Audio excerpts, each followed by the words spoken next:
বিংশ শতকের শ্রেষ্ঠ মুজাদ্দিদ আল্লামা সৈয়দ আবুল-আলা মওদুদী রাহমাতুল্লাহ আলাইহি তিনি এক জায়গায় লিখেছেন, স্বৈরাচারীরা তার পতনের সমস্ত ছিদ্র বন্ধ করে, কিন্তু একটা ছিদ্র বন্ধ করতে পারে না, মনের ভুলে সে ছিদ্রটা থেকেই যায়, যেই ছিদ্র দিয়ে আসলে তার পতনটা হবে।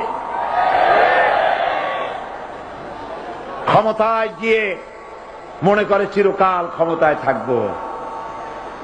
ভারতের প্রধানমন্ত্রী পণ্ডিত জওয়াহরলাল নেহেরু রাঁচি পাগলাগারদে গিয়েছেন, মেন্টাল হসপিটাল।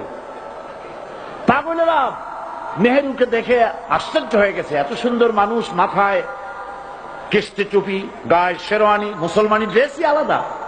যদিও তিনি হিন্দু ছিলেন, পরেছেন মুসলমানি ড্রেস। শেরওয়ানি কাদের পোশাক? কাদের পোশাক? সাথে ছড়ি নিয়ে হাঁটা, স্টাইল করে, সুন্দর পাজামা, সুন্দর টুপি, সুন্দর